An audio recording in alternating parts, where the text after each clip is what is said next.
স্বার্থ সংশ্লিষ্ট বা ভুল নীতির কারণে দেশের অর্থনৈতিক খাত বলা যায় সম্পূর্ণভাবে ধ্বংসস্তূপ হয়ে গিয়েছিল, ধ্বংসপ্রাপ্ত হয়ে গিয়েছিল। পুঁজি বাজার অর্থনীতির সাথে সংশ্লিষ্ট একটি অত্যন্ত গুরুত্বপূর্ণ সেক্টর। এই সেক্টরে এমন অবস্থা গিয়েছে সর্বস্ব হারিয়ে মানুষ আত্মহত্যাও করেছিল।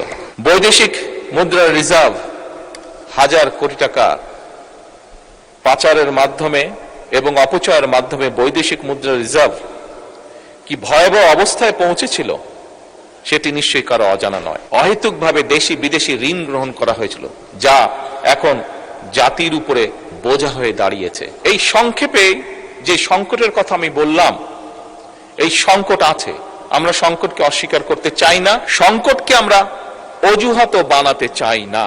সেজন্যই মাননীয় বিরোধী দলের নেতার সাথে আমি সম্পূর্ণভাবে একমত।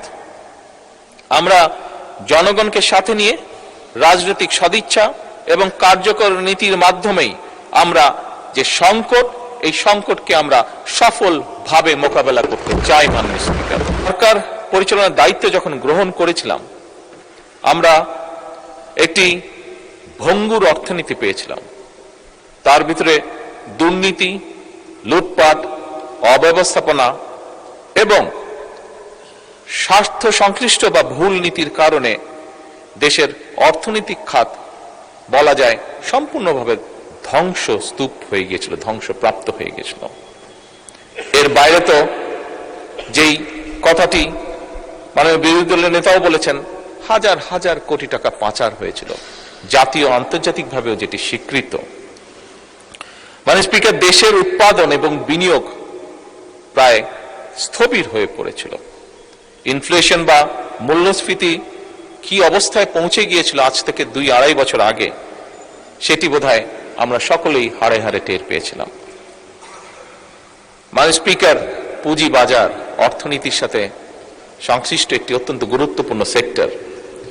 এই সেক্টরে এমন অবস্থা গিয়েছে সর্বস্ব হারিয়ে মানুষ আত্মহত্যাও করেছিল। অথচ কোটি সংখ্যক মানুষ কিভাবে অসহায় মানুষের অর্থকে আত্মসাৎ করেছিল। বৈদেশিক মুদ্রার রিজার্ভ হাজার কোটি টাকা পাচারের মাধ্যমে এবং অপচয়ের মাধ্যমে বৈদেশিক মুদ্রার রিজার্ভ কি ভয়াবহ অবস্থায় পৌঁছেছিল সেটি নিশ্চয়ই কারো অজানা নয়। মানে স্পিকার, টাকার যে এক্সচেঞ্জ বা হার হ্রাস, এটি 40% নেমে গিয়েছিল। এর বাইরে আমরা দেখেছি সেই সময়, যদি আমরা উল্লেখ করে থাকি, কম বেশি অনেকেই বলবেন, অনেকেরই ধারণা আছে, বেশ কিছু প্রজেক্ট যেটিকে বলা যায় ভ্যানিটি প্রজেক্ট, এই প্রজেক্টগুলো গ্রহণ করার মাধ্যমে অহেতুকভাবে দেশি বিদেশি ঋণ গ্রহণ করা হয়েছিল, যা এখন জাতির উপরে বোঝা হয়ে দাঁড়িয়েছে। এখান থেকে রেভিনিউ কালেক্ট হয় না, ফলে বাড়তি বাইরে থেকে টাকা দিয়ে এই বৈদেশিক ঋণগুলোকে শোধ করতে হচ্ছে এবং শুধু অল্প সময় না, লম্বা একটি সময় ধরে আগামীতে হয়তো জাতিকে এই বোঝা টানতে হবে।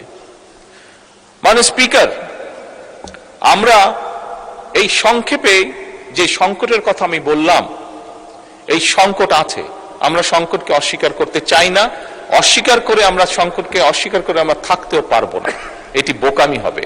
তবে একই সাথে মাননীয় স্পিকার, সংকটকে আমরা অজুহাতও বানাতে চাই না এবং সেজন্যই মাননীয় বিরোধী দলের নেতার সাথে আমি সম্পূর্ণভাবে একমত। আমরা জনগণকে সাথে নিয়ে রাজনৈতিক সদিচ্ছা এবং কার্যকর নীতির মাধ্যমেই আমরা যে সংকট, এই সংকটকে আমরা সফলভাবে মোকাবেলা করতে চাই। মাননীয় স্পিকার, মাননীয় স্পিকার, সরকারের যাত্রা শুরু হয়েছিল 18ই ফেব্রুয়ারি। যাত্রা শুরু করার সাথে সাথে, কাজ শুরু করার সাথে সাথেই আমাদেরকে রমজান যেরকম ম্যানেজ করতে সামাল দিতে হয়েছে, যাতে করে নিত্য প্রয়োজনীয় সকল কিছু মানুষের ক্রয় ক্ষমতার ভিতরে অন্তত থাকে যতটুকু সম্ভব। একই সাথে মাননীয় স্পিকার, এই ভঙ্গুর যে অর্থনীতির সংক্ষেপ চিত্র আমি তুলে ধরলাম, যা সম্পর্কে আমাদের প্রত্যেকের কম বেশি ধারণা আছে, এইটি সাথে নিয়ে আমাদেরকে হঠাৎ করে মধ্যপ্রাচ্য সংকটকেও মোকাবেলা করতে হয়েছে। এবং আমরা দেখেছি কিছু মানুষ খুব কষ্টের শিকার যারা হয়েছেন, হঠাৎ করে তেলের যে সমস্যাটা সারা বিশ্বে তৈরি হয়েছিল এবং সেই তেলের যোগান দিতে গিয়ে আমাদের অর্থনীতির উপর একটি বিশাল চাপ তৈরি হয়েছিল। এবং এই বিশাল চাপটি যে তৈরি হয়েছিল মাননীয় স্পিকার, এটি নিশ্চয়ই আমরা পত্রপত্রিকা বা সোশ্যাল মিডিয়ার মাধ্যমে দেখেছি, সাধারণ মানুষই সেটি বুঝেছেন। সেটি বোঝার জন্য কোনো বড় অর্থনীতিবিদ হওয়ার প্রয়োজন নেই। মাননীয় স্পিকার, এরকম একটি পরিস্থিতির ভিতর দিয়েই আমাদেরকে আজকের এই বাজেটকে প্রণয়ন করতে হচ্ছে, এই বাজেটকে উপস্থাপন করতে, এই বাজেটকে তৈরি করতে হয়েছে। মাননীয় স্পিকার, বিভিন্ন অর্থনৈতিক সংকট, দুর্নীতি, পাচার সবকিছুকে সামনে রেখেই এই বাজেট আমাদেরকে প্রণয়ন করতে হয়েছে।